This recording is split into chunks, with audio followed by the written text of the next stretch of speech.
உங்க மனசுல ரொம்ப வருஷமா, ஏன் சின்ன வயசுல இருந்தே ஒரு ஆசை நிறைவேறாம இருக்கா? ராத்திரி நேரத்துல தனிமையில அதுக்காக கண்ணீர் விட்டு துவா செஞ்சிருக்கீங்களா? யா அல்லாஹ், இந்த ஒரு ஆசைய மட்டும் எப்படியாவது நிறைவேத்தி வச்சிடு அப்படின்னு திரும்ப திரும்ப இறைஞ்சிரீங்களா? அது ஒரு நல்ல வேலையா இருக்கலாம், கல்யாணத் தடையா இருக்கலாம், குழந்தை பாக்கியமா இருக்கலாம், இல்ல தீர்க்கவே முடியாத மாதிரி ஒரு கடன் பிரச்சனையா கூட இருக்கலாம். எதுவா இருந்தாலும் சரி, அந்த ஆசை நிறைவேறாதப்போ மனசுல ஒரு சோர்வு வர்றதும், சில சமயம் நம்பிக்கை கொஞ்சம் குறையறதும் ரொம்ப இயல்புதான்.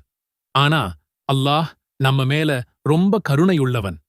நமக்காக சில பொக்கிஷங்களை குர்ஆன் மூலமாகவும், அவனுடைய தூதர் நபி ஸல்லல்லாஹு அலைஹி வஸல்லம் அவர்கள் மூலமாகவும் நிறைய அருமையான வழிகளை நமக்காக கற்றுத் தந்திருக்கிறான். அப்படிப்பட்ட ஒரு பொக்கிஷம்தான் இன்னைக்கு நாம பார்க்கப் போற ஒரு சக்தி வாய்ந்த திக்ரு. இந்த திக்ரை நீங்க முழு நம்பிக்கையோட சரியான முறையில வெறும் 7 தடவை சொன்னா போதும், அல்லாஹ் உங்களுடைய மலை மாதிரி இருக்கிற கவலைகளையும் பல வருஷமா இருக்கிற ஆசைகளையும் நிறைவேத்தி வைப்பான்னு நபிமொழி நமக்கு வாக்குறுதி தருது. ஆமா, வெறும் 7 முறை சொல்றதால உங்க வாழ்க்கையில மிகப்பெரிய அற்புதங்களைக் காண முடியும். வெறும் வார்த்தைகளைச் சொல்றதால இது எப்படி சாத்தியமாகும் அப்படின்னு நிறைய பேர் நினைக்கலாம். சகோதர சகோதரிகளே, இது சாதாரண வார்த்தைகள் கிடையாது.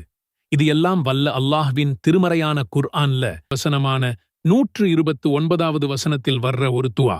அந்த துஆ இதுதான்: ஹஸ்பி அல்லாஹு லா இலாஹ இல்லா ஹுவ அலைஹி தவக்கல்து வஹுவ ரப்புல் அர்ஷில் ஆதீம். அல்லாஹ் எனக்கு போதுமானவன், அவனைத் தவிர வணக்கத்திற்குரியவன் வேறு யாருமில்லை. அவனையே நான் சார்ந்திருக்கிறேன், அவன் மகத்தான அர்ஷின் அதிபதியாவான்.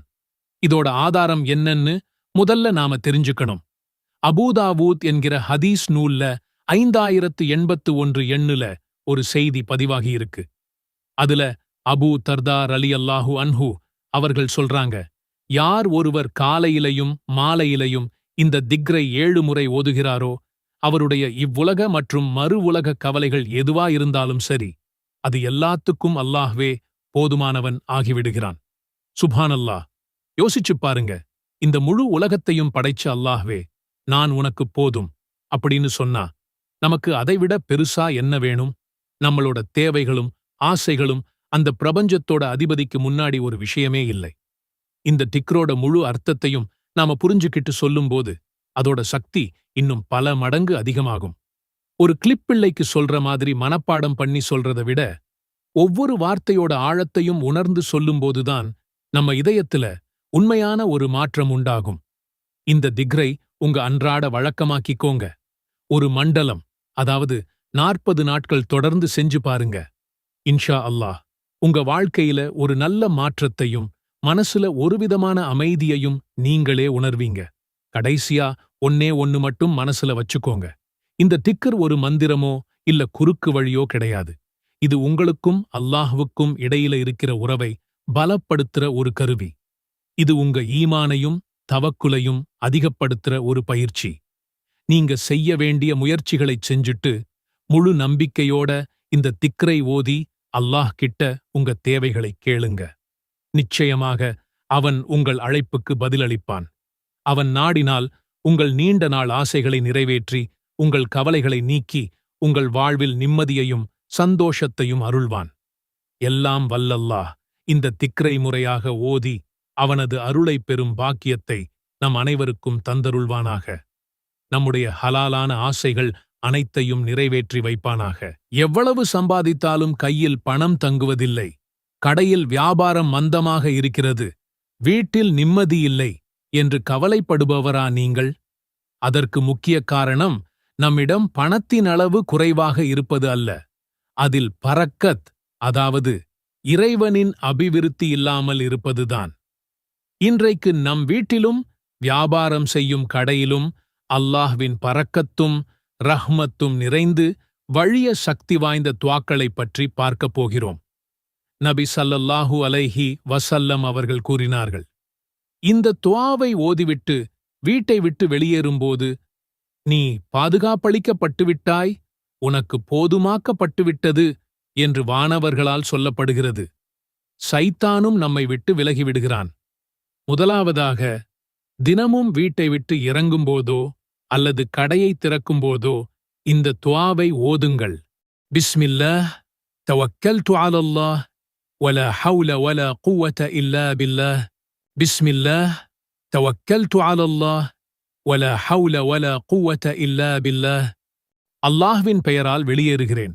அல்லாஹ்வின் மீதே முழு நம்பிக்கை வைக்கிறேன். தீமைகளிலிருந்து விலகுவதற்கும் நன்மைகளைச் செய்வதற்கும் அல்லாஹ்வைத் தவிர வேறு யாருக்கும் சக்தியுமில்லை, ஆற்றலுமில்லை.